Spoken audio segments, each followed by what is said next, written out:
Buenos días, para mí es un placer participar la mañana de hoy en el tercer encuentro de la Red Venezolana de Estudios Organizacionales, en torno a una reflexión crítica del panorama ontológico de los estudios organizacionales desde la perspectiva de la innovación relacional. Para comenzar con la presentación, es necesario que recordemos que históricamente las organizaciones siempre han sido vistas desde el punto de vista de las organizaciones mecánicas, organizaciones mecanicistas, relacionadas principalmente con el ámbito empresarial, el ámbito económico. Sin embargo, no todas las organizaciones son empresariales o de corte económico. ¿Qué mejor ejemplo que la sociedad o el Estado, que son las principales organizaciones? Y su visión no es netamente económica, está marcada por factores sociales, políticos, culturales e incluso psicosociales.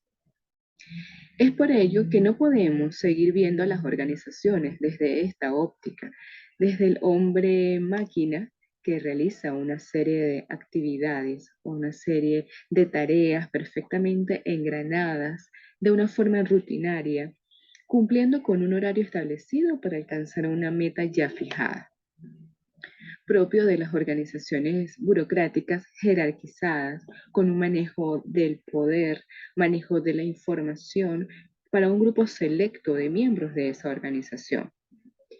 Es por ello que abandonar la visión netamente administrativa o administrativista de las organizaciones nos lleva a verla desde el punto de vista social. Y esta revisión social de las organizaciones se acerca a las organizaciones orgánicas, estas organizaciones que tienen como punto central al individuo, que tienen como punto central a los miembros de la organización, que son parte importante, por no decir la más importante que pueden tener.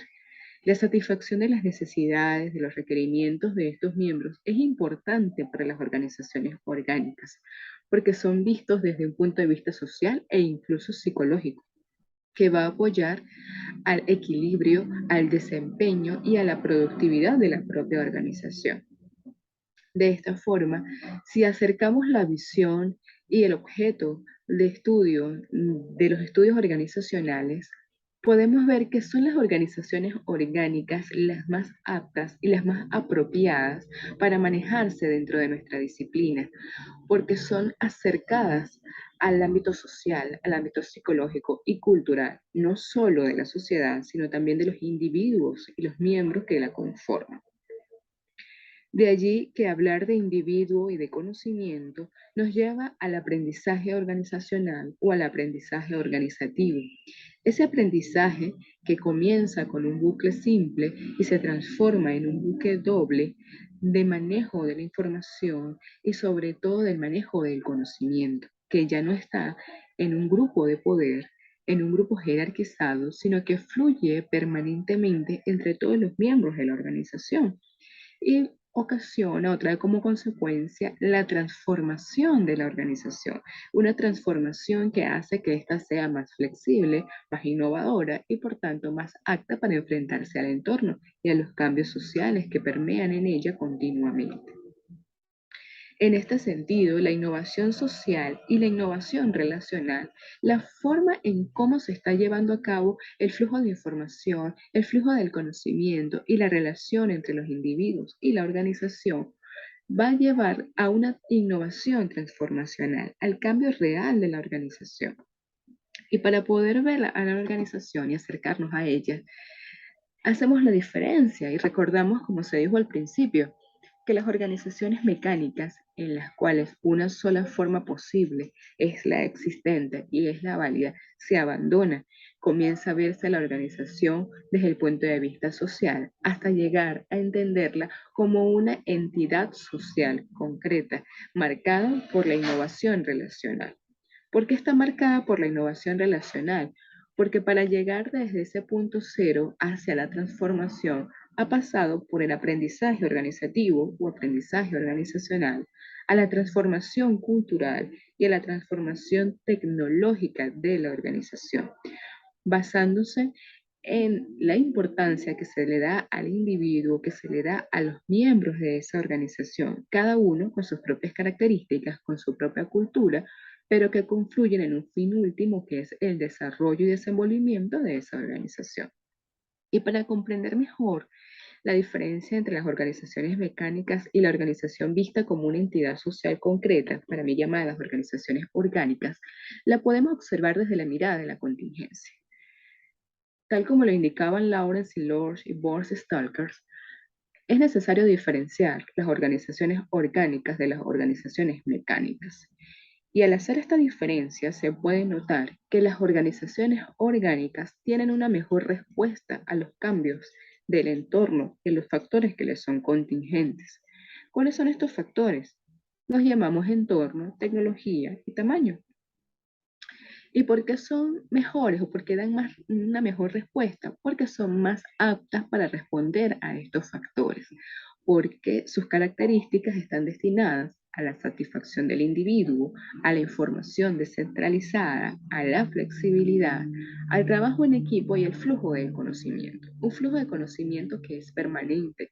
Se aplanan los mandos en la organización, se aplanan las jerarquías y comienza a trabajarse en equipo con un trabajo colaborativo. Por su parte, las organizaciones mecánicas son más vulnerables ante los factores contingentes. ¿Por qué? Porque todavía conciben al hombre máquina con información netamente centralizada y especializada, rígida en los cambios a los factores contingentes y muy estricta en la formalización del comportamiento. La rigidez de las organizaciones mecánicas es una de las principales desventajas que tienen frente a los cambios del entorno. No pueden cambiar inmediatamente o no pueden permitir que los miembros de esa organización formen equipos de trabajo, hagan trabajo colaborativo y den una respuesta inmediata a las posibles desventajas que estén enfrentando. Es por ello que es relevante el estudio de las organizaciones orgánicas y el desarrollo y transformación de estas en el devenir de los estudios organizacionales para que la mayoría de las organizaciones tengan esa tendencia a ser más flexibles, más descentralizadas y por tanto más aptas para sobrevivir a los cambios del entorno. Un entorno que es cada vez más crudo, más incierto y con una rapidez y una voracidad impresionante. Y si la organización no está preparada para enfrentar estos cambios, su destino estará inminentemente sentenciado a la muerte, a la desaparición. ¿Qué ocurre entonces con la organización y el individuo? Como se ha venido diciendo desde el principio de la disertación, el individuo es la parte más importante de la organización. Y ya no se está hablando de una relación de individuo con jerarcas o individuos con grupos de poder, sino ahora es el individuo quien trabaja, se relaciona a través del equipo y esos equipos de trabajo van formando redes relacionales hasta llegar a conformar toda la organización. Y de allí la organización puede relacionarse entre sus equipos, entre sus individuos y con otras organizaciones que pueden ser de la misma índole o de distinta índole a la que ésta está destinada. Si lo vemos desde este punto de vista de las organizaciones orgánicas, de la relación que existe ahora entre individuo y organización, es oportuno señalar que la organización como ese objeto de estudio de nuestra disciplina de los estudios organizacionales siempre se ha concebido como un objeto inacabado. ¿Por qué es inacabado? Porque puede ser visto desde dos puntos de vista, desde un objeto social reconstruido o realmente desde los procesos organizacionales. Desde un objeto que puede ser verdadero o puede ser la simple representación del individuo en sociedad. Se concibe que el objeto es verdadero porque tiene una cultura, existen relaciones de poder y hay una toma de decisiones dentro de la organización. Independientemente del tipo de organización, si es orgánica, si es mecánica o mecanicista, burocrática, siempre va a tener una cultura, unas relaciones de poder y una toma de decisiones. Pero el avance y la flexibilidad de la organización va a depender de la forma en que se desarrolla y se percibe esa cultura, entendiendo que la cultura no se crea simplemente por el nacimiento de la organización, ya que los individuos traen una cultura, un pensamiento y unos conocimientos. Y es la relación y la flexibilidad y capacidad de entendimiento que se tenga dentro de la organización lo que va a permitir que esa cultura realmente se transforme en una identidad organizacional. y cambie a partir de allí las relaciones de poder y las tomas de decisiones. ¿Por qué? Porque las relaciones de poder ya no van a estar en manejo o en manos de un pequeño grupo de miembros de la organización, quienes manejan por completo y centralizan la información y el poder, sino que puede estar relacionada con los grupos de trabajo, con los equipos de trabajo y la capacidad que se le pueda desarrollar a cada uno de los miembros de la organización para la toma de decisiones. Esas tomas de decisiones que en algunos casos deben ser inmediatas porque el cambio que representa el entorno es voraz y es incierto. Y si la toma de decisión tiene que pasar por una serie de pasos, por una serie de estructuras rígidas, cuando finalmente se tome la decisión, el entorno ya habrá cambiado, la desventaja que se presentaba es mayor y las posibilidades de adaptarse y de sobrevivir serán menores. Es decir, que es oportuno ver el estudio de los estudios organizacionales, este objeto de los estudios organizacionales como un objeto verdadero, que tiene cultura, que tiene toma de decisiones y que tiene relaciones de poder, pero unas relaciones de poder que se manejan ahora en un ciclo fluido de conocimiento, de comunicación y de información. ¿Por qué un ciclo fluido? Porque estas redes de relaciones organizacionales que primero nacen dentro de la organización y se extrapolan de la organización hacia la sociedad y hacia otras organizaciones, nace del conocimiento. El conocimiento en el individuo y luego el conocimiento en la organización a través del aprendizaje organizacional o el aprendizaje organizativo, como lo decía Nonaki Takeuchi en su teoría del aprendizaje organizativo. Nacen en un bucle simple dentro del individuo quien se retroalimenta constantemente, pero que esa retroalimentación lo lleva a comunicarse con otros individuos a través del trabajo colaborativo, del trabajo en equipo. Y esa constante retroalimentación entre el individuo, los miembros y el trabajo en equipo se transforma en un bucle doble que está en permanente cambio, porque la cultura del individuo también va a influir dentro de ese proceso de aprendizaje organizativo, en la forma en que realmente se va a relacionar el miembro de la organización con sus compañeros, con los grupos de poder que existen en ellos. Y la mejor forma en que actualmente se pueden relacionar tanto los grupos de poder como los grupos de trabajo o los equipos de trabajo dentro de una organización es a través de la tecnología. La tecnología, como se dijo en un principio, es un factor contingente realmente, pero si lo vemos desde la óptica de las organizaciones orgánicas, esta tecnología, más que una desventaja, representa una ventaja. ¿Por qué? Porque es transversal a toda la organización, permea en ella de una forma positiva y permite que ese trabajo en equipo y ese conocimiento que está en constante movimiento dentro de la organización pueda fluir de mejor forma. Ya no es necesario que todos los individuos dentro de la organización estén en un solo lugar de trabajo, dentro de un horario de trabajo. Puede trabajarse desde cualquier lugar, en cualquier momento y de cualquier forma. Lo importante es cumplir con los objetivos y con las metas que se transforman, que se presenta en la organización.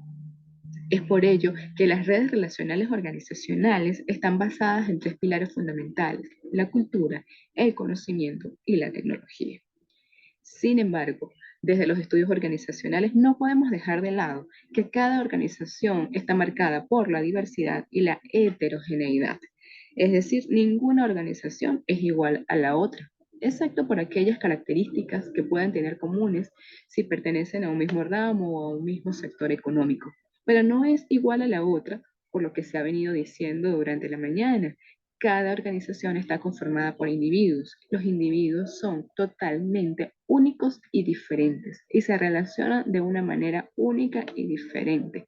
Y la posibilidad de que esa diferencia sea flexible y que la organización lo maneje de la mejor forma permite que sea apta, que sea innovadora y que dé respuestas rápidas e inmediatas a los cambios del entorno. No se puede, desde los estudios organizacionales, encasillar a las organizaciones en un solo ramo, en una sola estructura, porque sería perder el destino que tiene la organización, perder la razón de ser de su estudio. Y volveríamos nuevamente a las organizaciones mecanicistas en el que una sola forma es posible de hacer las cosas.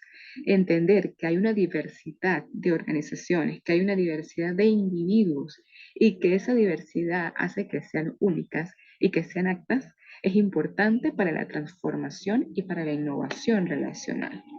La relación entre los individuos y de organización a organización ha cambiado radicalmente. Ha cambiado radicalmente por los avances sociales, ha cambiado radicalmente por la forma en que se maneja el conocimiento dentro de la organización y principalmente ha cambiado por el factor tecnológico. El factor tecnológico que en un primer momento pudo ser visto como una desventaja entre las organizaciones, como ese mayor factor contingente a enfrentar, pero que en los actuales momentos representa la principal ventaja de la que pueden hacer uso las organizaciones para su transformación y para permitir esos cambios relacionales, para permitir que haya una verdadera innovación. Es oportuno entender desde esta óptica que cada organización es distinta, que se encuentra en ese desarrollo a ser flexible, a ser apta, a ser innovadora, pero que se encuentra en puntos de desarrollo diferentes y que no se pueden ver a todas desde la misma visión, no se pueden ver a todas con unas mismas características, con unas mismas estructuras. Hay que revisar organización por organización y ver en qué punto de ese desarrollo de innovación se encuentra para estudiarla realmente. Es por ello que la comprensión de la transformación de las organizaciones, la innovación de las relaciones tanto internas como externas, va a permitir el avance de los estudios organizacionales como una verdadera disciplina, que sea capaz de comprender las diferencias que marcan a cada una, que sea capaz de comprender que el aprendizaje organizacional en cada una de ellas se da de distinta manera en función de la cultura que tienen los individuos, en función del manejo que puedan tener o no de la tecnología y la capacidad de adaptación de cada una de ellas a los cambios de la incertidumbre que el entorno le está representando. Los avances de los estudios organizacionales desde este punto de vista necesitan una innovación profunda, una innovación que comprenda que ya se habla de una realidad social, de una realidad cultural, pero también de una realidad tecnológica, en la que la tecnología pasa a ser un punto importante en las formas en que se relacionan los individuos y en que se desarrolla la organización. Muchas gracias por su atención.